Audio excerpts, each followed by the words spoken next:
Welcome back to Wake Up Canada News. I'm Grant Wilder. The following video is an interview with Yuri Bezmenov, a former KGB agent. The interview was recorded in 1984 and discusses the 4 stages of Marxist ideological subversion. Bezmenov was an expert in what the communist USSR called ideological subversion, waging war on a culture, ideology, and the minds of the people in enemy countries. It's what we now call 5G unrestricted warfare, or 5th generation warfare. It's a war on your mind. We here at Wake Up Canada News believe that it is possible that the COVID narrative and subsequent worldwide lockstep response of sovereign and independent nations was coordinated by the WHO, the WEF, non-government organizations, and corporate members that are in partnership with the CCP.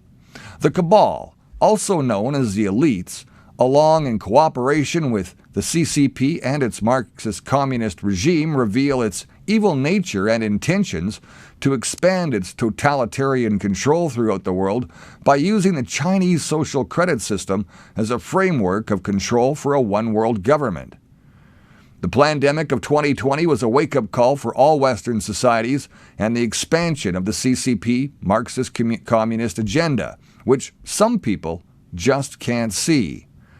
A reminder of what the West so quickly and foolishly forgot after the fall of the USSR, the evil that is totalitarian Marxist communism. Now, if you listen to Bezmenov explain carefully the constructed art of ideological subverting a society, particularly the 4 stages from the first 2 generations required for the initial demoralization onto the destabilization of a country to the manufactured crisis stage, and then to normalization, which is anything but normal. Now, perhaps it could be said that the CCP has been attempting to finish in the West what the USSR started, as detailed in the People's Liberation Army of China's handbook called Unrestricted Warfare. Now, here's a brief bio on Yuri Bezmenov, an interesting fellow. Yuri Bezmenov was born on April 2nd back in 1939 in Moscow, Russia. Now, not much is known about his early life, but he graduated with a degree in Indian languages and history from the Institute of Oriental Studies in Moscow. Now, after graduating, he worked for the Novosti Press Agency, the Soviet Union's state-owned news agency, as a journalist and a propaganda officer. He was sent abroad to India, where he worked at the Soviet Embassy in New Delhi as and in other countries such as Greece, France, and even Canada, as a correspondent and a cultural attaché. Now, during his time in India, Bezmenov became disillusioned with the Soviet Union's policies and defected to the West. It was back in 1970 he fled right here to Canada with the help of the Canadian Securities Intelligence Service, or CSIS, and started a new life in Toronto. Now, after his defection, Bezmenov began to speak out against the Soviet Union and its policies, giving lectures and interviews about the methods of the Soviet propaganda and subversion. He also wrote articles and a lot of books. Now, he died on January the 1st, 1993, at the age of 54 in Windsor, Ontario. Some sources say that Mr. Bezmenov was a counterintelligence double-agent Russian spy, while others say he was a fake. For the record, CSIS has never publicly disputed their assistance in his defection, nor denied that he was a KGB agent. We share this warning from someone who's experienced and lived through the former USSR's Marxist communist regime. Here at Wake Up Canada News, we'll let you decide for yourself. Well, you spoke several times before about ideological subversion. That is a phrase that I'm afraid some Americans don't fully understand. When the Soviets use the phrase ideological subversion, what do they mean by it? Ideological subversion is the process which is legitimate, overt, and open. You can see it with your own eyes. All you have to do, all American mass media has to do, is to unplug their bananas from their ears, open up their eyes, and they can see it. There is no mystery. There is nothing to do with espionage. I know that espionage intelligence gathering looks more romantic. It sells more deodorants through the advertising, probably. That's why your Hollywood producers are so crazy about James Bond type of thrillers. But in reality, the main emphasis of the KGB is not in the area of intelligence at all. According to my opinion and opinion of many defectors of my caliber, only about 15% of time, money, and manpower is spent on espionage as such. The other 85% is a slow process which we call either ideological subversion or active measures, активные мероприятия in the language of the KGB, or psychological warfare. What it basically means is to change the perception of reality of every American to such an extent that despite of the abundance of information, no one is able to come to sensible conclusions in the interests of defending themselves, their families, their community, and their country. It's a great brainwashing process which goes very slow, and it's divided in 4 basic stages. The first one being demoralization. It takes from 15 to 20 years to demoralize a nation. Why that many years? Because this is the minimum number of years which requires to educate one generation of students in the country of your enemy, exposed to the ideology of the enemy. In other words, Marxism-Leninism ideology is being pumped into the soft heads of at least 3 generations of American students without being challenged or counterbalanced by the basic values of Americanism, American patriotism. The result you can see. Most of the people who graduated in the 60s, dropouts or half-baked intellectuals, are now occupying the positions of power in the government, civil service, business, mass media, educational system. You are stuck with them. You cannot get rid of them. They are contaminated. They are programmed to think and react to certain stimuli in a certain pattern. You cannot change their mind, even if you expose them to authentic information, even if you prove that white is white and black is black, you still cannot change the basic perception and the logic of behavior. In other words, these people, the process of demoralization is complete and irreversible. To get rid society of these people, you need another 20 or 15 years to educate a new generation of patriotically minded and common sense people who would be acting in favor and in the interests of the United States society. And yet these people who've been programmed and, as you say, in place, and Yes. who are favorable to an opening with the Soviet concept, these are the very people who would be marked for extermination in this country? Most of them, yes. Simply because the psychological shock when they will see in future what the beautiful society of equality and social justice means in practice, obviously they will revolt.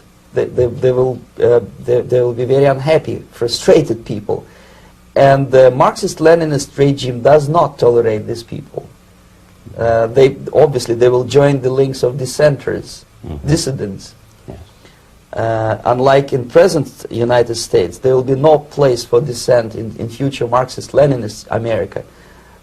Here you can get popular like Daniel Ellsberg and filthy rich like Jane Fonda for being dissident, for criticizing your Pentagon.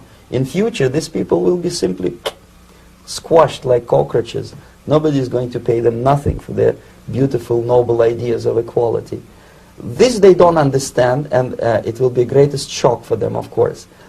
The demoralization process in the United States is basically completed already. For the last 25 years.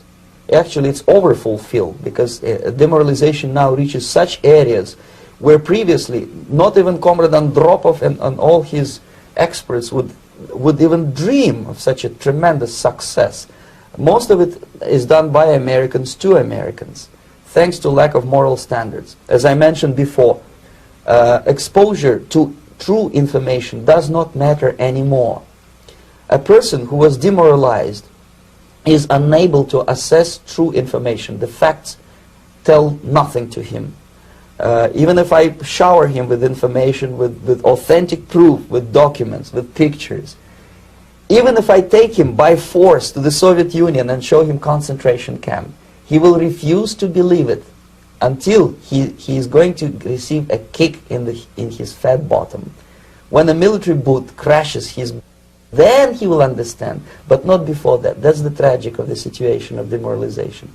So basically America is stuck with demoralization, and unless, even if you start right now, here, this minute, you start educating new generation of Americans, it will still take you 15 to 20 years to turn the tide of ideological perception of reality back to normalcy and patriotism. The next stage is destabilization.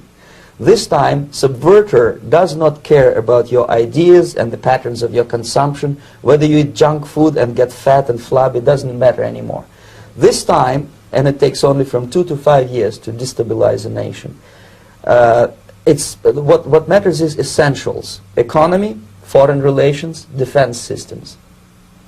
And you can see it quite clearly that in some areas, in such sensitive areas as defense and economy, the influence of Marxist-Leninist ideas in the United States is absolutely fantastic. I could never believe it 14 years ago when I landed in this part of the world that the process will go that fast. The next stage, of course, is crisis. It may take only up to 6 weeks to bring a country to the verge of crisis. You can see it in Central America now. And after crisis, with a violent change of power, structure, and economy, you have so-called the period of normalization. It may last indefinitely. Normalization is a cynical expression borrowed from Soviet propaganda. When the Soviet tanks moved into Czechoslovakia in '68, Comrade Brezhnev said, "Now the situation in brotherly Czechoslovakia is normalized." This is what will happen in the United States if you allow all these schmucks to bring the country to crisis, to promise people all kind of goodies and the paradise on earth, to destabilize your economy, to eliminate the principle of free market competition, and to put a big brother government in Washington, D.C., with benevolent dictators like Walter Mondale, who will promise lots of things, never mind whether the promises are fulfillable or not. He will go to Moscow to kiss the bottoms of new generation of Soviet assassins. Never mind. He will create false illusions that the situation is under control. Situation is not under control. Situation is disgustingly out of control. Most of the American politicians, media, and educational system trains another generation of people who think they are living at a peacetime. False. The United States is in the state of war, undeclared total war against the basic principles and the foundations of this system. And the initiator of this war is not Comrade Andropov, of course. It's the system. However ridiculous it may sound, the world communist system or the world communist conspiracy, whether I scare some people or not, I don't give a hoot. If you are not scared by now, nothing can scare you. But you don't have to be paranoid about it. What actually happens now, that unlike myself, you have literally several years to live on unless the United States wake up. The time bomb is ticking. With every second, the disaster is coming closer and closer. Unlike myself, you will have nowhere to defect to, unless you want to live in Antarctica with penguins. This is it. This is the last country of freedom and possibility. Okay, so what do we do? What is your recommendation to the American people? Well, the immediate thing that comes to my mind is, of course, there must be a very strong national effort to educate people in the spirit of real patriotism, number one. Number two, to explain them the real danger of socialist, communist, whatever, welfare state, big brother government. If people will fail to grasp the impending danger of that development, nothing ever can help United States. You may kiss goodbye to your freedom, including freedoms to homosexuals, to prison inmate. All this freedom will vanish, evaporate in 5 seconds, including your precious lives. The second thing, the moment at least part of the United States population is convinced that the danger is real, they have to force their government. And I'm not talking about sending letters, signing petitions. and all this beautiful, noble activity. I am talking about forcing United States government to stop aiding communism. Because there is no other problem more burning and urgent than to stop the Soviet military-industrial complex from destroying whatever is left of the free world. And it is very easy to do. No credits, no technology, no money, no political or diplomatic recognition, and of course no such idiocy as grain deals to USSR. The Soviet people, 270 million of Soviets, will be eternally thankful to you if you stop aiding a bunch of murderers who sit now in Kremlin and whom President Reagan respectfully calls government. They do not govern anything, least of all such complexity as the Soviet economy. So two very simple, maybe too simplistic answers or solutions, but nevertheless they are the only solutions. Educate yourself, understand what's going on around you. You are not living at a time of peace. You are in a state of war, and you have precious little time to save yourself. You don't have much time, especially if you are talking about young generation. There's not much time left for convulsions to the beautiful disco music. Very soon it will go, just overnight. If we are talking about capitalists or wealthy businessmen, I think they are selling the rope on which they will hang very soon. If they don't stop, if they cannot curb their unsettled desire for profit, and if they keep on trading with the monster of the Soviet communism, they are going to hang very soon. And they will pray to be killed, but unfortunately they will be sent to Alaska probably to manage industry of slaves. It's simplistic. I know it sounds unpleasant. I know Americans don't like to listen to things which are unpleasant. But I have defected not to tell you the stories about such idiocy as microfilm, James Bond type espionage. This is garbage. You don't need any espionage anymore. I have come to talk about survival. It's a question of survival of this system. You may ask me, what is it in for me? Survival, obviously, because unlike, as I said, I am now in your boat. If we sing together, we'll sing beautifully together. There is no other place on this planet to defect to.